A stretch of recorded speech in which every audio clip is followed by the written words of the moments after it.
and Mo, Deuce and Mo, Deuce and Mo. They tell you what they know. Do it for Deuce and Mo, Deuce and Mo. Hey, do it for Deuce and Mo. When it comes to the Kings, it's my favorite show.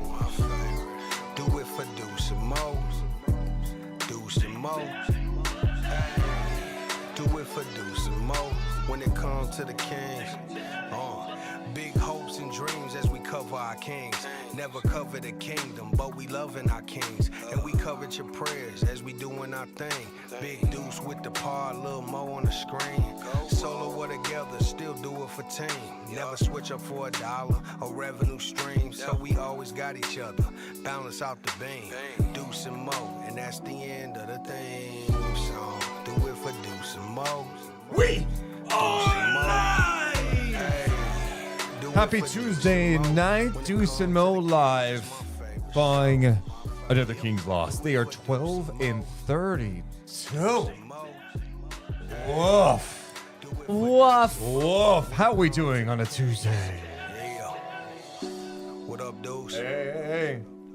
Hey, Morgan. Hey, I'm rooting for you. Well, we need that, huh? We need that behind us.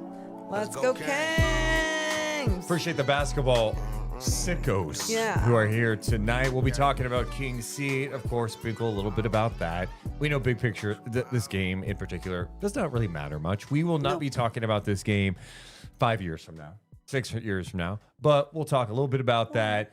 Jonathan Kuminga, Jimmy Butler, trade gossip, a lot to get through the next few weeks. Go over.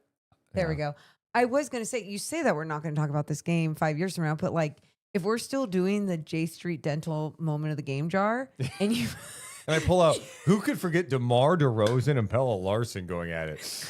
Wait, and then I know what you'd do. You'd Google it and be like, oh my God, yeah, this was the game that we said we were never going to talk about again. Yeah, I'll definitely be like, dude, you don't remember that? Yes. Was that the year that they were playing really fast in Miami? Oh, God. Yeah, but no, none of that. I love that there's so many other things. Not so many other things. It's just, Northern California, Western Conference drama. Whatever you want to put it. Yeah, what's happening with the Warriors right now is crazy. Wild. And we'll talk about how it could impact the Sacramento Kings as well. Shout out to the live people hanging out with us tonight. Give me a hell yeah! You are the basketball sickos, including Deuce and Mo Fan 99, who is back. Who we're totally not sure about yet, but like being back again, okay. And they write, we will be talking about AJ DeBonsa in 5 years. Oh. Yeah, as he hits a game winner against Sacramento. Why would you even say such a thing? It's just me and my feelings with the season. You know what I mean? Yeah, but it very up and down because like. I'm in a good spot. Yeah, I was going to say, you definitely spot. seem like you're in a good spot. I'm in a good spot. Shout out to Sean. Hector, God. We acknowledge you. What's up, Tank? The baby daddy in the building. Brian, God's love be with you. Digital Henry. We appreciate all the basketball sickos hanging out with us on a Tuesday night. If you're not done yet, hit the thumbs up and subscribe.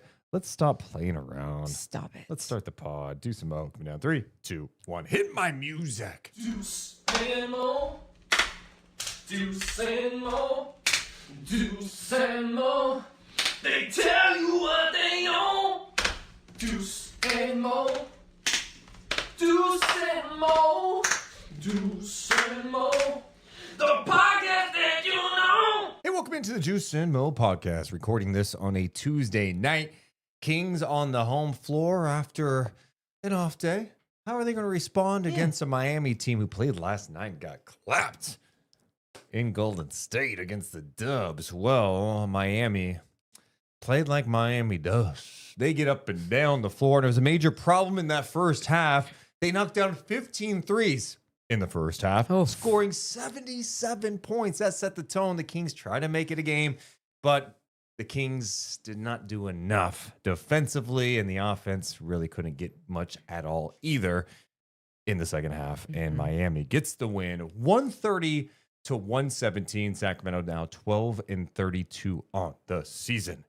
Yikes. This podcast presented by our friends at Sentivo Vineyards and Winery. I'm Deuce Mason. That's Morgan Reagan. How you doing, Mo? I'm so good.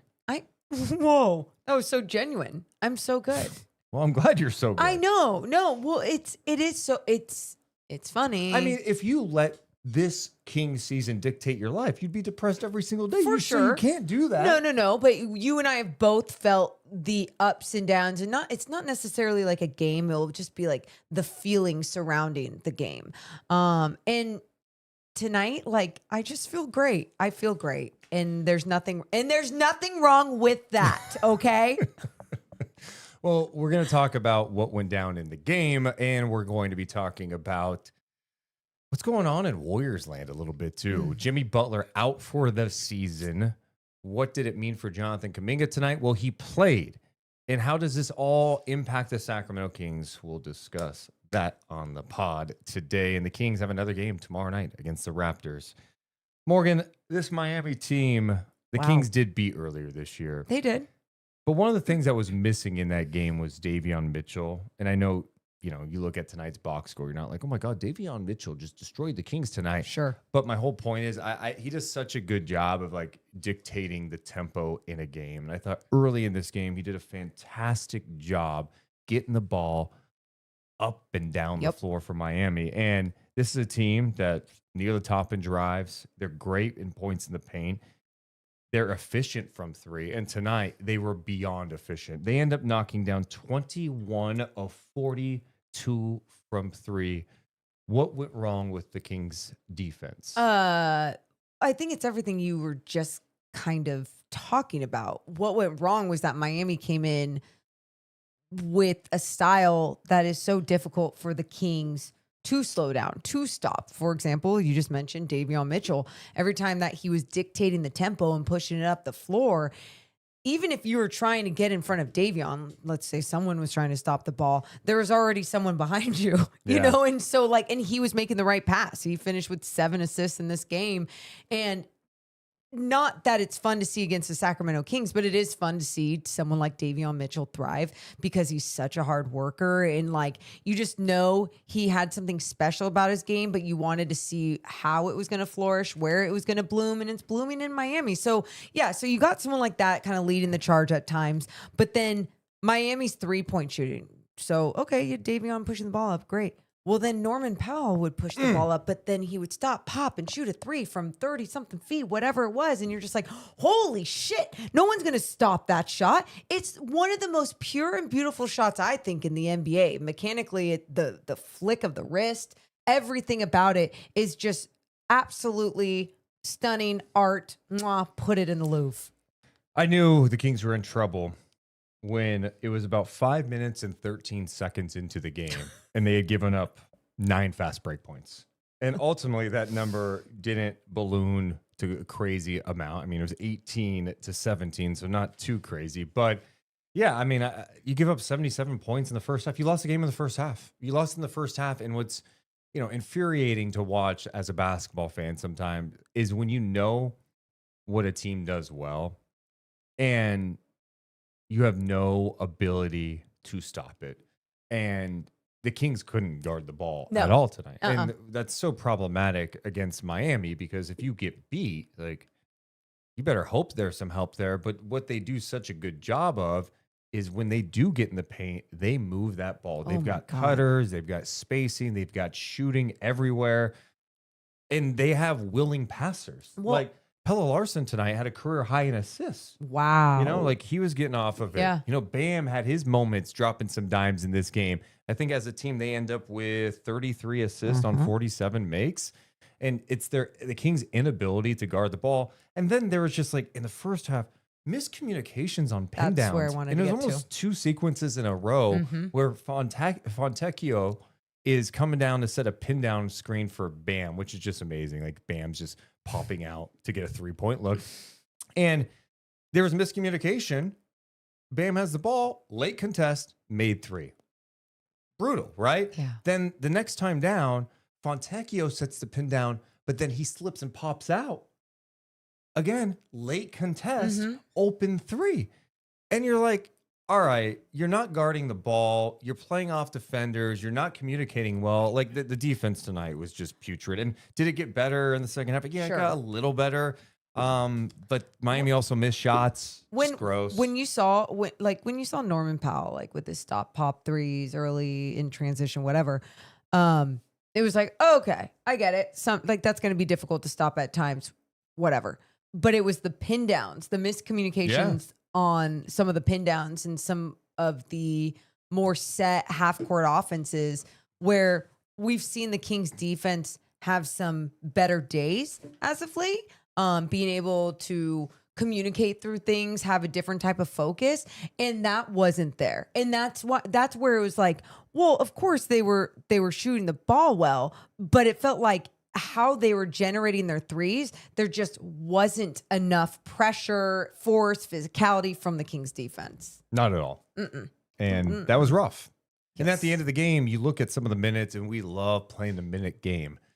Oh, man, we have to come up with some sort of like jingle for the minute game we play. Don't tempt me. Okay. Oh, well, I'll have to get like a song from Epidemic Sound or whatever. Or you just come up with one right now. 3, 2, 1, go. 1 minute, 2 minute, 3 minute, 4. No, let's go back to one more. No, you had 1 minute. I love the start. 1 Yeah. minute, 2 minute, 3 minute, 4. How much did that guy get on the floor? You know, something okay. like that. I like. Okay, you know what's funny? I forgot why I was singing about minutes. Okay, all right, hold on. Let me set you up here. Well, Morgan, it's one of our fun games to play. Yeah. It's what's up with all these minutes? 1 minute, 2 minute, 3 minute, 4. How many minutes did that guy get on the floor? Yeah. We've been playing it all year long, Morgan, and tonight Zach LaVine is being featured because he played 22 minutes and 14 seconds in this game, and he was 7 of 10 with 18 points in that stretch. He played 5 minutes in the third quarter, and I thought he was going to get a DNP in the fourth quarter, ends up getting back in the game in like the final 2 minutes, so that got him over to 7 minutes in that second half. Domantas Sabonis, meanwhile, not on a minute restriction. As Doug keeps saying, which he is lying to my face. I mean, what is it? I don't know. Anyway, Sabonis plays 17 minutes in this game, came out in the third quarter at the 2:27 mark, did not come back in the game. He did not play in the fourth quarter. Yeah. I know Doug was asked about it after the game, specifically about LaVine's minutes, and Brendan Nunez, our good old buddy from Sackdown Sports and Kings Beat, he shared the quote saying, "We're trying to find a rhythm and find a group that's stopping people at the same time. We don't have a problem scoring tonight. We didn't have a problem scoring tonight. We need to stop somebody." Okay. So that was when he was asked about Zach LaVine just playing under 7 minutes at the second half. I think the minute game is so challenging to figure out right now with this team, weeks before the trade deadline, and at 12-32. Yeah. But I mean, if we're talking about like LaVine's defense, it's like, well, I mean, look, there's other guys you can point to on this team that doesn't defend either. You know, like, you know, Russ has a lot of challenges defensively at times. You know, there's a Norm Powell straight line drive tonight. I'm like, Russ, you're a strong dude. I need you to body somebody in that situation. You know what I mean? And it's not just him. And if you're talking about, you need someone that could maybe get you stops. Well, Keon Ellis was available in this game tonight. He got a DNP CD. And I know there's this big thing in Sacramento right now that I've almost stunned by the amount I'm hearing people talk about this, whether it's fans or other people who cover this team, who are starting to do the thing where it's like, Keon's not that, he's not that good. You know, it's like, this defense isn't that good. All right, it's better than anything on the Kings roster. And even if you don't love Keon's defense, even if you go, he gambles too much or he does this, you know what? He tries to make plays out there defensively. Yeah. Is he a perfect defender? Can he guard 1 through 5? No. But what are we saying? What are we saying when we're talking about it? He was able to play on a winning team. He can't play on this team? Yeah. Like, let's not act like his defense is atrocious or something like that. Yeah. I've seen him be a productive player, and you know what's going to happen? He's going to go to another team. He's going to be on a team that has like defenders with him and a good team defense. And you're like, oh my God, why is he able to do that? It's like, Because he's a solid player. Yeah. No one's proclaiming him as like this all-world defender, but I can tell you he can play a little bit of defense and might be able to help you just a little bit. But anyway, they don't play him tonight. I just think it's interesting that that's what they were determining the LaVine minutes on, I guess, at this point in his Sacramento Kings career. What we're told, like what we're being told is like, oh, like based on the defense, or not, or we needed people out there that could stop guys. Look, Doug's being asked a lot of questions about this stuff, and I personally just don't believe everything that I'm hearing from him. And again, I think because as a new head coach, and I could be completely wrong, I'm speculating this, but I think he's just trying to navigate it, where it's like, okay, we don't want Domas to be on minute restrictions because like, what if he was within trade conversations and you want teams to make sure to know that he is perfectly fine. We don't want to put minute restriction on his identity or his title or anything like that right now.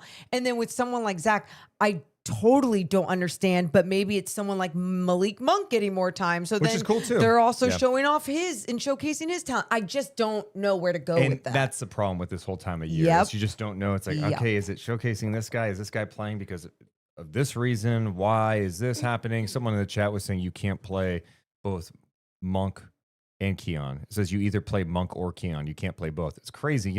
Last year when they did have a 7-game win streak, those guys were actually starting together at times. So, I mean, it is actually possible. And look, I mean, yeah, it's weird. I don't know what to say about it. I think we're going to learn a lot in the next few weeks. If deals are made or not made, they're going to have to come up with some sort of plan of attack going forward with this. And then with the Sabonis stuff, since he's come back, it's been like 20 minutes. And then tonight, he plays 17 minutes. And it's definitely interesting. I mean, I think both of us agree. We think it's a minute restriction thing. The guy missed 27 games with a partially torn meniscus. Maybe he's just trying to get back in the rhythm. I don't know if they don't want to say that. I don't know what the reason would be. I just don't buy it. It's like, well, we're just going for a different look here, and we're playing Max, and we're playing I refuse Dylan to buy into that. And if that's true, okay, well, maybe like Sabonis's time here is coming to an end more quickly than we even realize. And I think that's what it goes down to. We're sitting here looking at the minutes tonight going, that's interesting. What's going on here? What's that about? So it's, like you said, it's just a weird time to be analyzing what the hell this team is doing. Yep. It's something that we were saying on the postgame show too, was just like, it's hard to look at big picture. Because what is the big picture right now? Because even for us, if there was more like a steady, I'm going with the young guys. This is where the team is at, and as we continue forward, we will evaluate everyone and what they can contribute on this. But we need to see more from the young guys and develop their talent.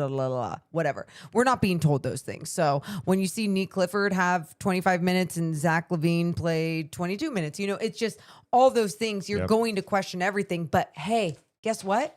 It's everything that we've been wanting to see throughout the season. We're just not getting a clear explanation. So I'm not going to complain about it. That was just interesting. Yeah. Yeah. And, Max tonight got the start again, played just under 18 minutes for him. And then Dylan Cardwell ended up playing 21 minutes. So they're like really playing these three bigs, almost even minutes, like close to 20. Love it. Sometimes together, sometimes not. And then this game tonight too, what's so tough with where the Kings are at, and I know I've mentioned this before on a podcast, I think it makes more sense for them to go bigger up front, right? With more size, with whether it's Precious or Sabonis and Precious and Max, whatever, you want more size up front. When the Kings go with like 4 of those smaller guys, and I'm trying to think of the lineup tonight where it was this case. It's obviously different when you're going small and you've got Keon out there or something like that. I'm trying to look back here. Well, it was here, like this group. Okay. Dennis, Monk, LaVine, Nique Clifford, and Sabonis. I mean, it's just not a lot of size out there. And at least sometimes from a spacing perspective, it can be okay. But there are times they have lineups out there that are just atrocious from a spacing perspective. Like when you have a lineup that's got Russ, Dennis, Monk, DeMar, and Maxime in there. All right, you're not getting a lot of rebounds. And then on the other end, offensively, the spacing is just awful. Yeah, the paint is so packed. There's not a lot of room to operate out there.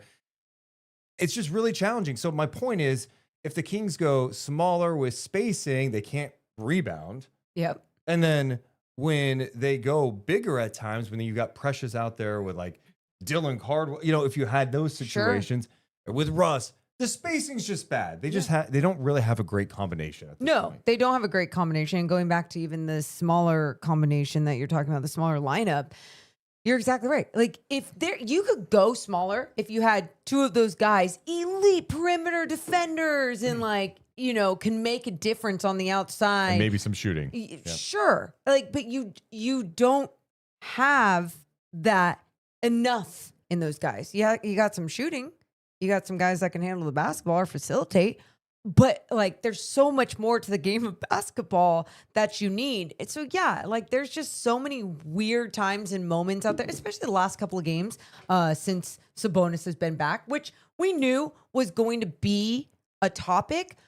I will tell you this: I'm pleasantly surprised or pleased that Dylan and Max are still playing very impactful minutes while Domas is back, though.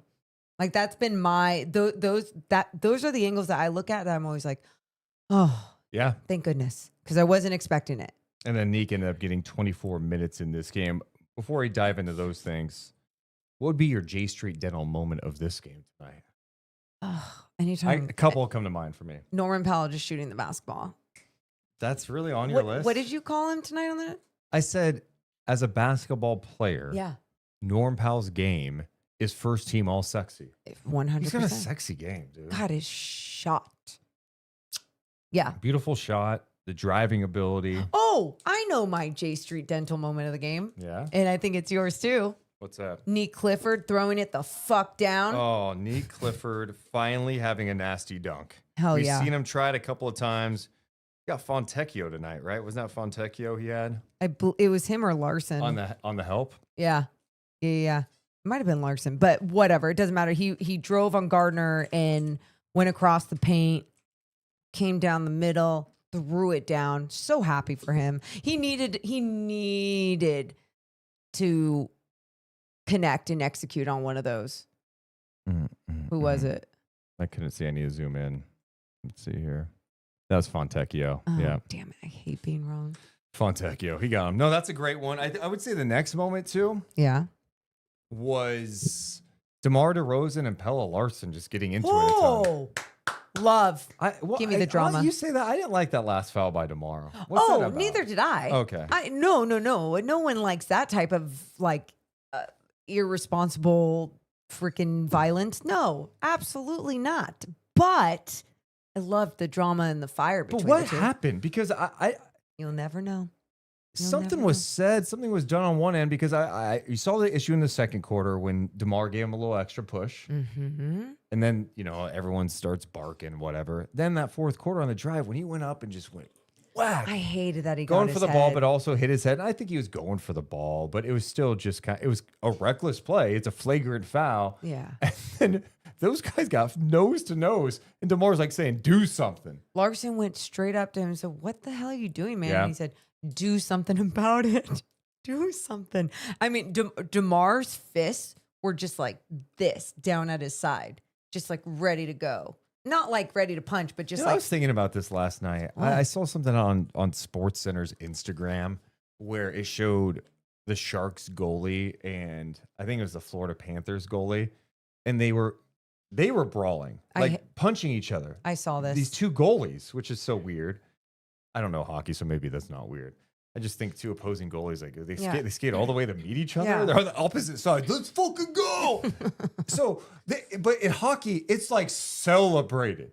But if DeMar DeRozan in that moment or Pelle Larsson punched each other in the face, You're going, no. could you imagine? It'd be No. like, this is disgusting. Oh my goodness, suspensions for blah, blah, blah. In hockey, we're like, yeah, that was cool. Yeah. No, top 10 play. I saw a different, I think it was a different hockey fight not too long ago, and one guy had his helmet on and the other guy's fell off or whatever it is, and he knocked him out, and I'm like, why why is this okay? Like, why is this a sport? Like, I get it. Like, oh yeah, you're in a ring and you're a fighter, like whatever. Yeah. But I'm like, why is this okay and being part of a sport?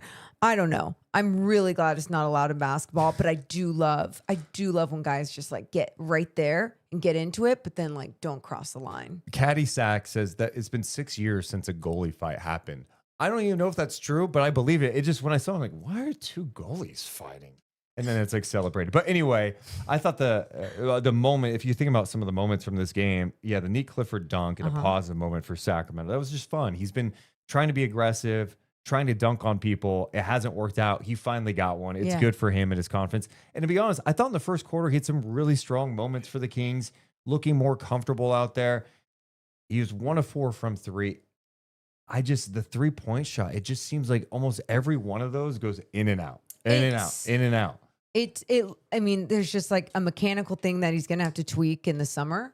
Like nothing that he should be figuring out right now, but his shot goes forward and not up a lot of times. You know, how the rotation of the ball, the flick of the wrist, like whatever it is, he'll figure it out, because I feel like he has the ability to soak in that knowledge, and to change the shot, but it's like his shot's already there. It's there. Just needs to tweak. Yeah, I just want to see a game where he knocks down like 3 of 4. Same. 4 of 6. You just want to get him get going a little bit. That's our J Street Dental moments of the game right there. The Nique Clifford dunk, and then DeMar and Pelle Larsson getting into it a ton. Love it. DeMar getting a flagrant foul penalty one. Enriching lives and enhancing smiles. Head to jstreetdentalgroup.com. You can also check out their sister office, Sacramento River Dental. I will be headed there next week. Saw my appointment thing pop up today. Email, text, everything. I'm like, yeah, I know. Yeah. It's on the Cali. Getting some fillings. Jesus. Dude, I think I have to get a crown. Yikes. I know. That's not good. And one time, I even asked one time, I was like, wait, should I get a gold crown? And she was like, no. Okay. You So cannot. see, they steer you in the right direction too. All right, let's pick out an old moment because it's a loss. We go back to February 3rd, 2024. Okay. In Chicago, 123 to 115. The Kings led by 30 in the third quarter. I remember this game. I do remember this game. It was 125, 115. Kings led by 30 in the third. Fox ended up with 46 points. Kings became, after that game, season high 10 above 500. Wow. That's crazy. That was 2024? Yep. And Fox had 14 points in the fourth. Good for them. There you go. Good for that team. Who was There you that go. team? Anyway. Where are they now? Anything else from this game besides like the weirdness of the minutes that jumped out to you? I have some Heat thoughts. Yeah, nothing else on that, because I think let's it's a back to back. yeah. So let's see what happens with that tomorrow. But what are some of your Heat thoughts? Miami's such a weird team. I know they've been playing this gimmicky style this year, just play fast. They just they were we should note they were without Khalil Ware in this game tonight due to right hamstring tightness. They just need some more size up front. You know, I thought defensively at times, I'm like, God, like Sacramento's in this. They gave up 77 points at the half, and Sacramento's still kind of in this game. Yep. It felt like a game they should have ran away with. Yep. I do think their style is fun to watch. I don't know if come playoff time, you'd be like, oh God, this could really challenge somebody. I don't know. They're just in this weird scenario. And, you know, Tyler Hero's still out for them too. Yeah. Like, where are they headed long term? I will say, I do just like some of their players. Like, Bam had a really strong game. His ability to knock down some threes tonight was huge. We just talked about Norm Powell. He's just a fun player, just a super underrated talent in this league. Well, you see how far the Clippers went away, like where they went. Oh, they would love to have him right now. Yep. And I also want to shout out Myron Gardner tonight. Oh, give it up. He's on a 2-way deal. He's been grinding in the G, and here he is getting some opportunity to play tonight. Plays 15 minutes, and I just thought he played some really tough defense, brought the physicality and edge that Spoelstra loves, and then his playmaking. He had one strong drive to the basket, collapsed the defense, kicked it to the corner, open three. in the corner. He played really well in this game. He did. It was, and I thought even defensively, obviously they have so many flaws there. But defensively, you just see him grind it out and just always know where the ball is. Was really good at recovering. I liked seeing him out there. I like that he's so young. And again, a Miami team that can find these guys, put them out there, and give them real minutes, real experience. And look, it translated to a W. In the chat, Overcommitter says, Zach eats against Miami. Coaching malpractice to only give him 22 minutes. Because he had 42 in that last matchup. Yeah. I mean, he was awesome in that last matchup. Mm-hmm. And, being 7 of 10, I'm sure when Doug called him to go back in with 2 minutes to go, he's probably going, really? I played 5 minutes in this second half. Yeah. And I think that's, something with this specific team since Sabonis got back. It's like the minutes have been all over the place for players. That's hard to gain any type of rhythm. It is. No, and that's what I felt like was weird tonight, was just for some of these players to feel like they could find their flow. Yeah. We did kind of talk about that too, where it felt like Zach had more of a flow when he stayed in there with that second unit, and kind of Russ went out because like Schroeder was pushing the ball up the floor, Monk was pushing the ball up the floor, and he was playing better when they were playing faster. Well, the Kings are now 12-32 after the loss. I gave player of the game tonight to a guy we gave way too much love to already. Who? Oh, not him. Not Denny Avdia. Okay. I was like, wait, I don't remember that one. Let's try this again. Okay. I gave player of the game, the Butcher and Barrel player of the game, to Norm Powell. Hey, he deserves it, dude. Good for him. What a game. 4 of 6 from 3-point land. Looked like he was never going to miss. 22 points on 8 of 16 shooting. Morgan mentioned 4 of 6 from downtown. Just a smooth player. He was great. Our Butcher and Barrel player of the game. Head to Butcher and Barrel. It's right across the street from Golden One Center. You can go there before games. They have game day deals, $38 for Wagyu burger, shot and beer. Even if you're not going to the game, but you're just like, I want to be around, get a good little deal. Or if you just want to go on a random Wednesday night because they have some of the best food in Sacramento, make sure you check them out right across from Golden One Center. Appreciate their support of the pod. In the chat, there was something I wanted to read. Oh, really? Where was it? Oh, Sydney was saying physicality equals fouls for Sacramento. Ooh. Yeah. Well, I thought some of the calls tonight weren't great on either There we side. go. It was a super physical game. I thought the Kings got away with some fouls. I Yes. thought Miami did too. And this league is in this weird spot at this point. We in the first 3 weeks of the season, I spent some time on the podcast talking about the free throw attempts per game around the league. I think Denver was the league leader last year at like 27-ish. This is off the top of my head. Okay. So let's just say 24 to 27-ish. Okay. Okay, ballpark per game. And then to start the season, it seemed like there were like 15 teams above 30. And it was outrageous. We're seeing games last 2.5 hours. So many free throws in the game, slowing it down. And I'm like, where did the fun physicality from a couple of years ago disappear to? It just went away. Yeah. Like, players liked it, coaches liked it, fans liked it, and it disappeared. Well, now, all of a sudden, within the last couple of weeks, free throw attempts around the league are down, and the physicality's through the roof again. And I like it, but again, as a player or a coach, all you're asking for from the officials is consistency. Yep. You need throughout the season. Are you going to let me play physical? It can't be, hey, October through December 31st, we're going to call a lot of fouls here, ticky-tack bullshit, and then January comes, people are getting clubbed, and you're going, wait, I was going to the line 10 times a game playing this way, and now I can't get a whistle? Yeah. So that's all I'm asking for as a fan, too, is consistency, because when you watch games, you want to know what's a foul and what's not a foul. But not only... And it changes. Not only as a fan, a player, but even as a broadcaster, because you're trying to analyze, like, yes, that is deemed a foul in this league or whatever it is. They can miss some. That's fine. Like, that's good. These people are human. You're gonna look at a replay and be like, holy shit, they missed that or they missed that. Like, that's gonna happen at times. But when it's a lot of times, and then there's times when it's like, well, it's happening over there, but it's not happening over here. Oh, this push in the back is no, is happening on this side, but not in 3 games from now. It's just, you're exactly right, Deuce. The officiating crews, they're all on the same team.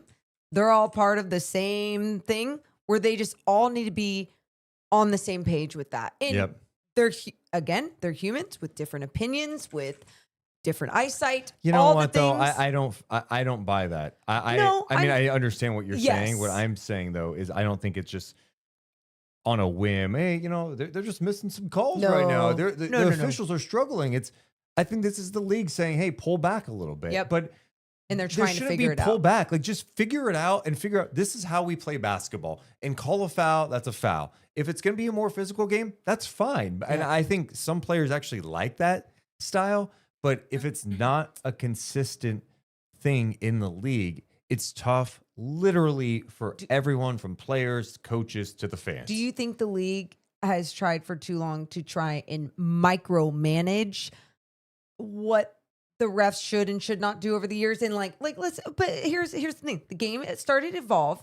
Shooters, 3-point shooters would start to kick out their legs or try and go initiate the contact and go into someone. And it was just things that were kind of screwing with the game, screwing with the flow. You're like, well, I guess that's a foul. I guess that's not a foul. So I understand like or officials have also had to change the way that they go about certain rules and different contact and all the different things. But at the same time, I feel like they've gone too much into it where it's like, then it's micromanaging, like, oh, that's got to be a foul every time, or that's got to be a foul every time, where it's just always top of mind. So then when they do switch back, it's just like, okay, well, this is weird. Why can't we just go into a season with it not being micromanaged and everyone just kind of having their own kind of flow state of how basketball should be played? Wild concept. 2 years ago, people around the league were raving because we were seeing like physicality on defense and defenders were able to do a little more. And then after everyone raved about it, even the commissioner himself, they went away from it. And then this season, it was outrageous to start. So I don't know. I understand there's probably frustration with everyone at this point. But I watching tonight, there's a couple times I'm like, 2 weeks ago, that was a foul. Yeah.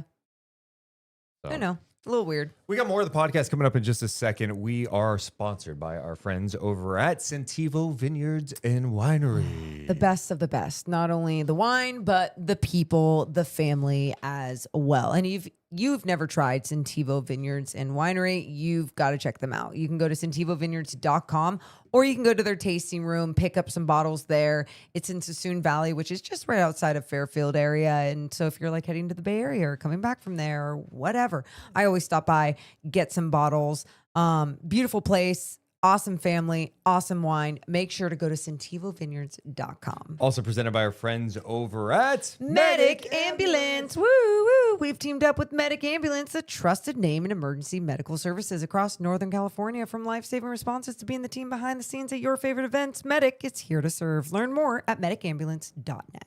Appreciate your guys' support of the podcast. If you haven't done it yet, hit the thumbs up and subscribe. All it does is help our channel grow. We really appreciate you guys being here. A question from the chat. Are Maxime Reynaud and Nique Clifford showing improvement? Cardwell, yes, but the Kings guards aren't finding Reynaud so much, and Clifford is just shaky. I do think we need more time with Nique Clifford. I feel like I'm higher on him than most. People want instant results. His role has been all over the place this year. One of the things he can control when he's out there, though, with the ball, is just have a confidence with it. I see that confidence shine when it's like a late game situation and it's him with some of the younger guys. Yep. But the second he's out there with like a Russ or DeMar, he's looking for them. Yeah. And he needs to be aggressive and play his game. You're an NBA player. Just be an NBA player. Be in the flow of your own game, because when he is, you can just tell he has such great feel and vision and all of those things that if he just adds the confidence to it, like when he's throwing it down and dunking on someone's head, yes, that is how you got to feel and do things everywhere on the floor. Yeah. And, tonight's game, there wasn't a lot of great moments on defense from anybody, to be honest. I thought Nique had some solid moments defensively, but I think you mentioned this earlier. Yeah. There's just times he's getting overpowered. It's like Andrew Wiggins is 6'8" and strong. Yeah. Has been in the league a long time. He overpowered him. Jaime Jaquez. Yep. got a little size, gets downhill on you, overpowers you. Even if you're moving your feet, it's just taking those hits and absorbing that contact, which I think he's done a pretty good job He of as a has. rookie. But, he's also trying to guard up. And so it goes into some of the things we've talked about so long, where in Sacramento, players are miscast all the time, right? Whether it's guarding up, playing against guys that they probably shouldn't be defending. I mean, hell, even like Precious Achua. To start the second half, the Kings put Precious Achua on Norm Powell. And we've seen that recently. He's like playing this like hybrid Keegan Murray role where they're putting him on guards. And sometimes it can be effective, but you're also like, you're asking a lot from Precious Achua. Yep. And he's willing to take that challenge, and Which I I commend love. it. And he battles, but guards see that and go, oh, Please. thank you. And then the help comes, and then you're in scramble mode. Yep. And so, I think with Nique, it's just about getting the reps. And I hope, post trade deadline, we're seeing him consistently get 25 minutes a night, and then seeing, oh, there you go. There, hey, the 3-point shot dropped, or oh, look he had 7-8 assists in this game. Whatever. We'll see. I mean, we don't know what he's going to be. And for Max, I've seen enough good that I'm not really worried about it. The issues that I see are the same things we talk about from a strength perspective. I thought even tonight in this game, offensively, I was pleased to see him. He had that one play where he got the ball in the corner. He pump faked the 3. Bam was closing out, Yep. and he drove baseline for the jam. Love that move. My nitpick on it, he had enough space to shoot that 3, and he should have shot that 3. He needs to be more confident shooting the 3. But in that specific scenario, at least he made a play out of it. Yeah. Confident, pump fake, put the ball on the floor, Love attack baseline jam, and then he had a bank in 3 later on. So I'm like, hey, good. You didn't just put it on the floor. Take that shot. He likes to bank the 3. Yeah. Do what you got to do. Okay, Morgan, where did I want to go next? Oh, I know. Let's talk Please. some NBA.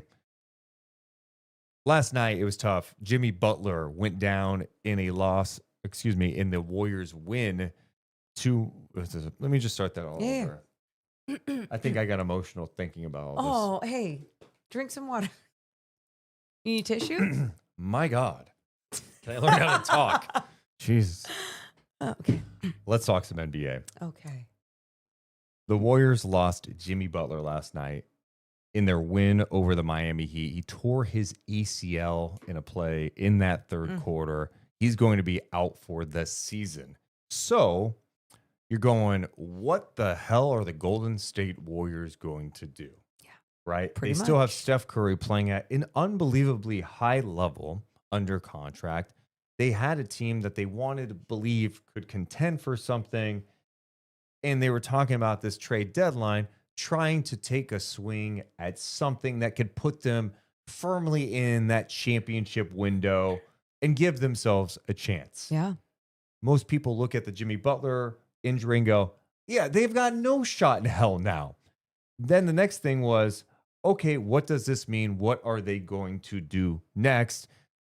My first reaction was they've got a 6'7", 6'8" wing on their roster who has the ability to score the basketball, has shown flashes that he can defend, that's getting DNPs left and right. And oh, by the way, you paid him $20 million this offseason. He's on your roster. Well, tonight, the Golden State Warriors were in action, taking on the Toronto Raptors, and Jonathan Kuminga came off the bench and played. His stat line, I must say, Morgan, pretty impressive. Yeah. He ends up in this game in a loss, 145 to 127. Kuminga came off the bench, playing for Steve Kerr's team tonight, had 20 points, 5 rebounds, 2 assists on 7 of 10 shooting in 21 minutes. Efficient, stayed ready, did everything that he needed to do coming off the bench. So That's hard. So the question is, Mm-hmm. what the hell does this mean for Kuminga, the Warriors, and the Kings, who are seemingly the only team apparently interested in Jonathan Kuminga? Do you think this is a situation where, hey, Butler goes down? This is an opportunity for a guy who played well for the Warriors before they got Jimmy Butler. In the lead up before that, he was playing some good basketball. They get him, his role shifted, and it fell apart. Even at the start of this year, he had some good moments. Where the hell is this headed? Could we be faced with a situation that we spent like 6 fucking months talking about Jonathan Kuminga getting traded. Last week demands a trade. Could he just end up staying on the Golden State Warriors? I mean, we knew that was a serious possibility just because it was crazy and that they never wanted to give up Jonathan Kuminga for what they felt like was nothing. I mean, I think I almost feel like you should play the comments from Dunleavy, because I think that tells a lot of how they actually feel about him too, because it doesn't matter if other teams don't want to go for Jonathan Kuminga and they don't want to move Jonathan Kuminga and they'd rather still have him raw on the bench than actually even use him, even with Jimmy out, then that's just what they're going to do. Dunleavy said before the game, he held a press conference to talk about the Jimmy Butler situation. He said, I'm disappointed it hasn't worked out better with Kuminga, but it is what it is. There's still time left here. He's on our roster.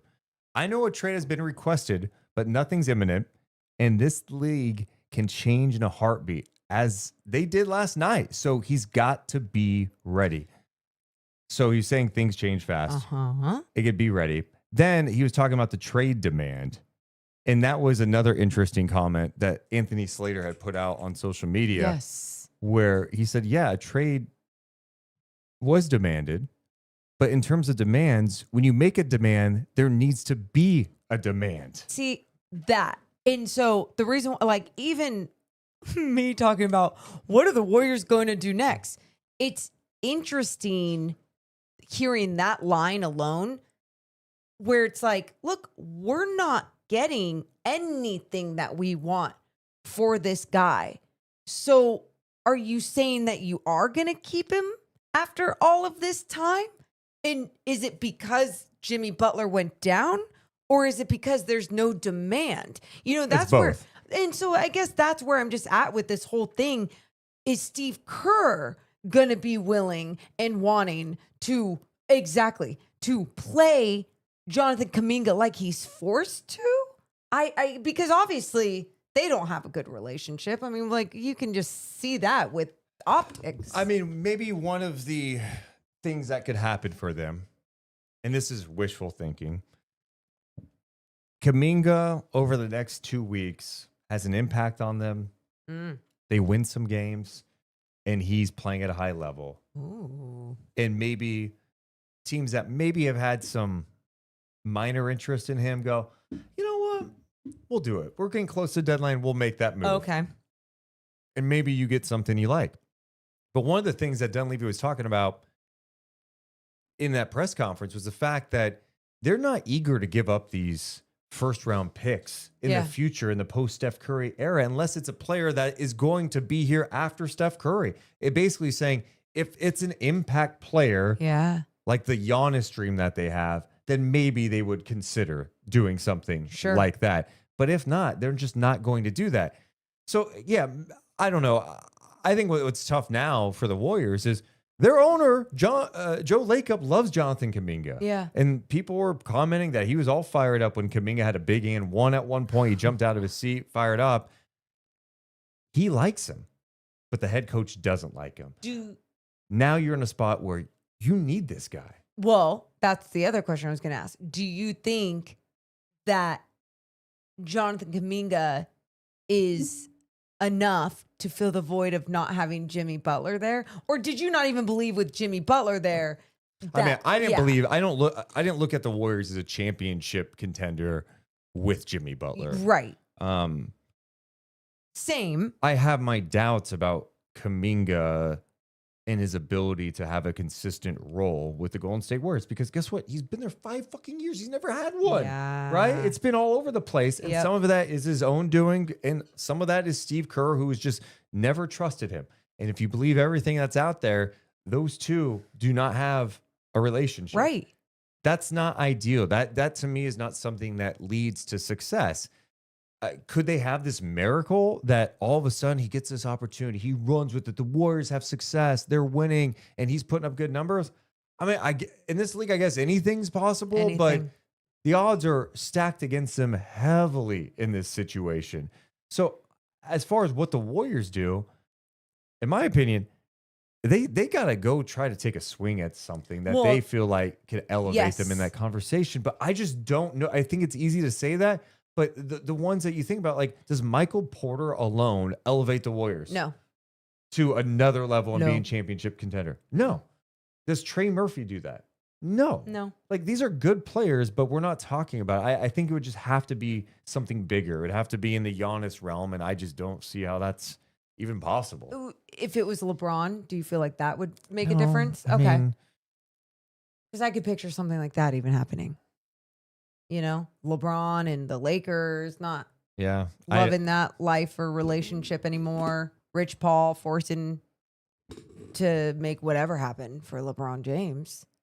I don't know. And that's why I guess, so Giannis is basically, I know you say the Giannis realm, but let's be real. It's basically Giannis would be the only thing that I feel like that's their pipe dream. That's their pipe dream, and it's been that way for years, is that they're the team that is just waiting to pounce on Kuminga, on Giannis if he's available. But they've held on to these guys for so long anyway, and it's, I don't know. What if it was, what if it was like Raptors, and I'm trying to think of like. Oh, can I just stop you? Because you might be one of the worst people at coming up with fake trades. That's so I mean, I love you, but that's so mean. Why? Just because I don't know all the contracts? Yeah. I mean, that's a big thing. I mean, that's like the 99% of all these conversations. I'm good at evaluating talent. I'll say this. There's actually nothing I despise worse during this time of year than people coming up with trades, because none of them are good. I don't come up with, I like literally never come up with trades. I don't, what do you, no, go ahead. No, go ahead. No, I refuse to be shit on right now. I will not come up with a trade. I guess I could ask you, I guess my point is, if it's not Giannis, if it's not LeBron James, like, you would need a good little package deal of people that would make sense on your Steph Curry Warriors roster. Like, my point is, what wasted years in time with Steph Curry? And I mean, they've been attached, so bad for him. They've been attached to Anthony Davis in the past.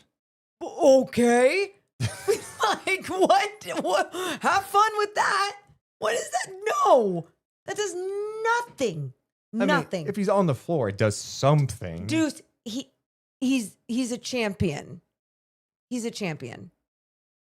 Yeah, I mean, I again, I don't. This is where we are being unfair to what Anthony Davis is when he's on the floor. When he's on the floor, he's a game changer. I agree. He is, but I don't think Anthony Davis at the end of the day is this big championship player every year. Even with his ability to you just can't count on him. Make an impact on the defensive end to sometimes what he can look like on the offensive end. You can't count on him, and he just isn't, he wouldn't be it. No.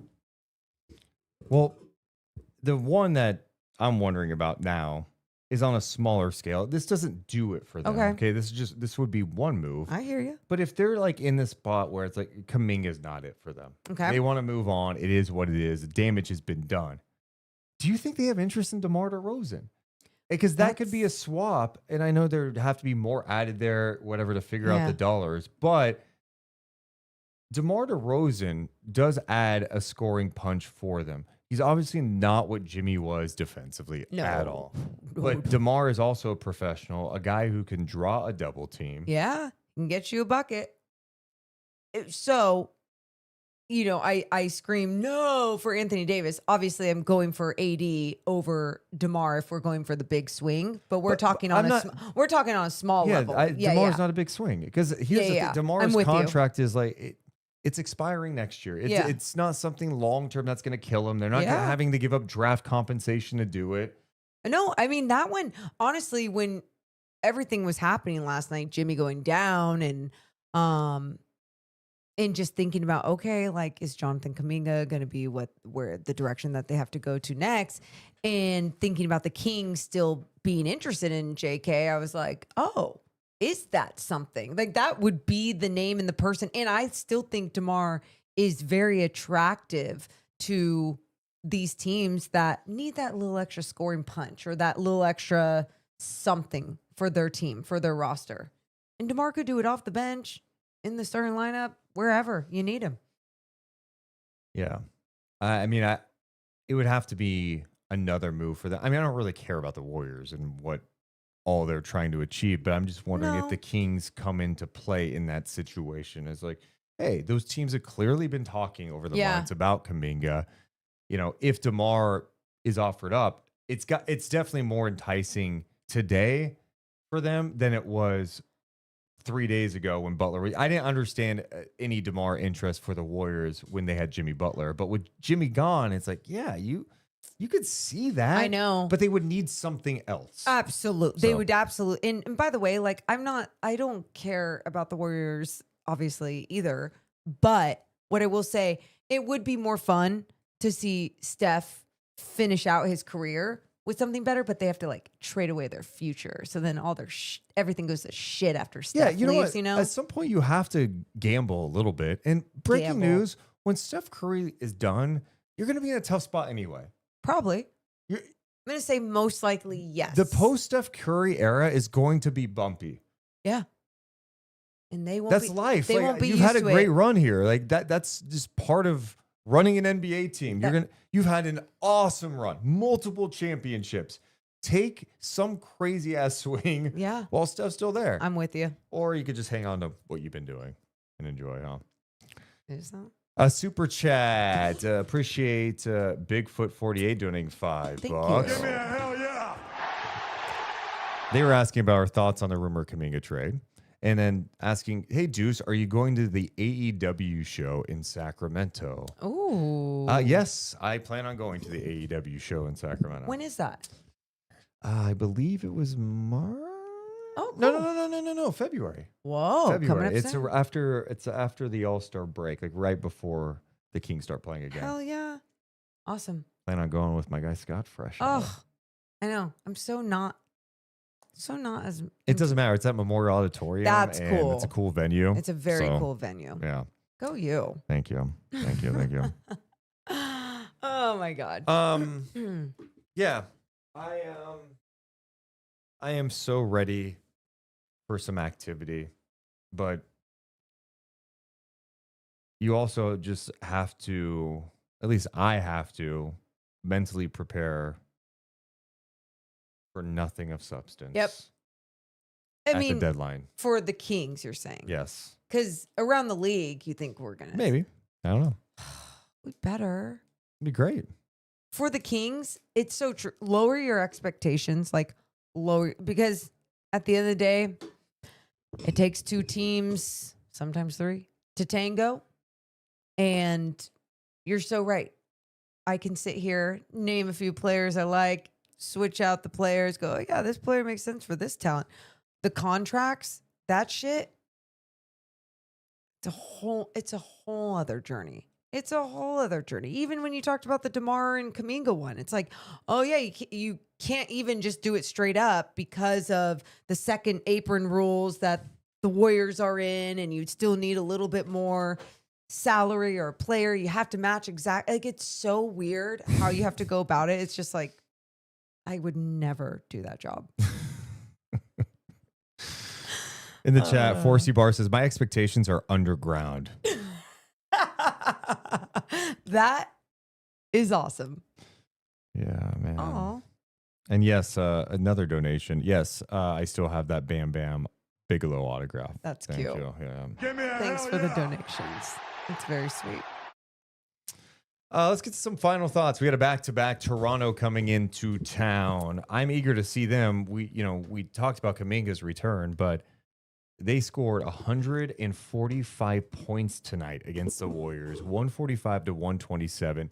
Emmanuel quickly in that game, 40 points on 13 shots. He was 11 of 13 shooting, 7 of 8 from downtown, 11 of 11 at the free throw line. They hit 21 of 34 from 3 against the Warriors, shot 60%, ended the game with 42 assists. It's insane. Hopefully they got it all out tonight. Yeah. And don't bring both that teams on energy. the second night of a back-to-back. I mean, the Raptors are just one of those teams you look at and go, it's just such a bad matchup for the Kings. I mean, a lot of teams are breaking news, but just in terms of a team that's got length, size, athleticism, they defend. Yeah. They get into the paint. All the things. Like it's a matchup nightmare for the Kings. And like, you know, Miami was on a second night of a back-to-back tonight. They look a little bit more fresh than the Sacramento Kings tonight, a little bit more physical, whatever, fast. Raptors just coming 90 minutes away out of San Francisco. They'll be fine. You know, Kings, I don't know what to expect from them. It's been fun having more competitive basketball out there, especially at home, especially before they head on this road trip. But against this Raptors team, it's one of those nights, dude. It's like, sorry, I'm excited to see the Raptors in person.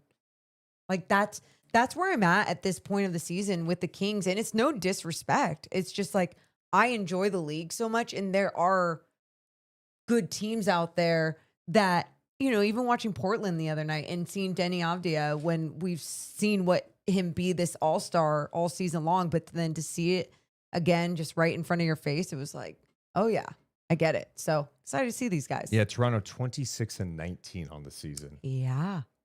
So, and you know, they've had their own injury issues too, but I like how they play. They play hard. They share the rock. And when you have guys that just are long and athletic, it's fun. It's a fun watch. But it's going to be very challenging. I feel like the Kings are going to have to hope for an off shooting night and some mistakes by Toronto to have a chance. But yeah, you think after the defense you saw tonight, you think 61% from 3-point land tonight? oh, You think? Well, what Miami shoot? Miami shot 50. 21 of 42 from three. Yeah. That's crazy. Yeah. Toronto shooting 21 of 34 is absurd. 7 of 8 for Quickly, 4 of 6 for Brandon Ingram. Wow. Up and down that lineup, man. Yeah. Yeah. Just, again, it's one of those things. Fingers crossed that we get to sit here tomorrow, play the minutes game. Oh, Canada. Wow. Is that the national anthem? I know the start of it, you know. Oh, Canada. I think they have a good anthem, Yeah, I forget it, but yeah. but the beginning hits. It's just that, right? Yeah. Oh, Canada. Anytime I think of Canada, I think of Bret Hart being a heel and just coming out with a Canadian flag. That was like the bit they were doing. It's like, he's a bad guy. He's from Canada and he hates America.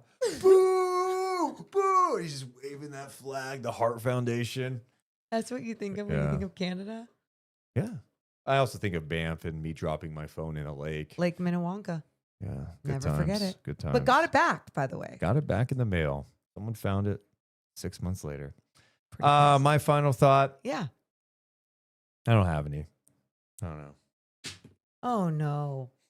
No. Uh-oh. I don't. It's just, look, we got basketball games. It's a beautiful sport. Let's enjoy it as much as we can. Hopefully the young guys grow and we see some good moments along the way. And let's just enjoy the ride together. Oh, God. Hey, everyone, check in on Deuce tomorrow, please. This is not good. I have a bad feeling about this. I repeat, everyone check in on Deuce tomorrow. Oh, we love you guys, but we got to go.